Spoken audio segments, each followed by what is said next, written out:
99க்கு பிறகு தொடர்ச்சியாக ஒவ்வொரு தேர்தலையும் பாட்டாளி மக்கள் கட்சி உட்பட பல கட்சிகள் எங்கள் மேலே வந்து ஆதாரம் இல்லாத நிறைய அவதூறுகள், இங்கே நடக்கிற காதலுக்கெல்லாம் நாங்கள் தான் காரணம், கட்ட பஞ்சாயத்துக்கு நாங்கள் தான் காரணம், வன்முறைகளுக்கு நாங்கள் தான் காரணம், இந்த மாதிரி எங்களுக்கு எதிரான அவதூறுகள். எனக்கு தெரிஞ்சு தமிழ்நாட்டு அரசியலில் இந்த மாதிரி ஒரு ஆதாரம் இல்லாத அவதூறுகள் வேறு எந்த கட்சிக்கும் வந்து இருந்திருக்க வாய்ப்பில்லை. அவ்வளவு கடுமையான அவதூறுகளை நாங்கள் வந்து சந்தித்தோம். அப்புறம் ஒரு கொடி ஏற்றணும் அப்படின்னா கூட அது ஒரு யுத்தமாக இருந்துச்சு. ஒரு ஊரில் கொடி ஏற்றிட்டு இன்னொரு ஊருக்கு போகணும்னாக்கா அதுக்கு இடையில எத்தனை டென்ஷன், எவ்வளவு இடத்துல கல்வீச்சு ஏற்றிட்டு அடுத்த ஊருக்கு போகிறதுல அந்த கொடி கம்பத்தை வெட்டிடுவாங்க, இல்லைன்னா அன்றைக்கி இரவு வெட்டிடுவாங்க அல்லது அடுத்த நாள் வெட்டிடுவாங்க.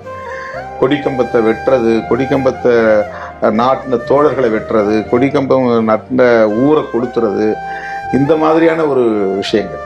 கூட்டணியில் இருந்தாலே அந்த கூட்டணி இருக்கக்கூடிய தோரண கொடியில நம்ம கொடியை மட்டும் தனியாக கட் பண்ணி எறிகிறது, இந்த மாதிரியான ஹியூமிலியேஷன்ஸ்